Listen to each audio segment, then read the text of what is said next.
tinira niya ng pepper spray. Nakita mo yung video na yun? Yes, sir. So, ano masasabi mo doon? We immediately relieved the person, sir, and we have already started the pre-charge investigation.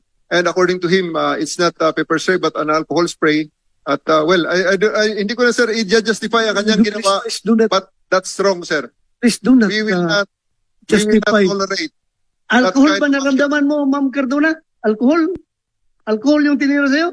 Mahapdi ba yung alcohol, sir? Mamumula ba pag masprayhan ka? Di ba malinis yon? Tingnan nyo na lang. Kasi, para, ayoko na kasi, sir, palagi nagsisinungaling. So, Tore. We have- sana yung tao na yun. Sana That's yung tao na yun. that's a member of the Special Action Force, sir. And Rex Malimban had already initiated the pre-search investigation. May we know the name, Your Honor, and the assignment of this person from the good general, Your Honor? Okay, for the consumption of this committee, please give us the name. Colonel Malimban. Yes, sir, Your Honor, sir. Sir, the personnel is assigned with the Portiver SAC. He is now under restricted custody.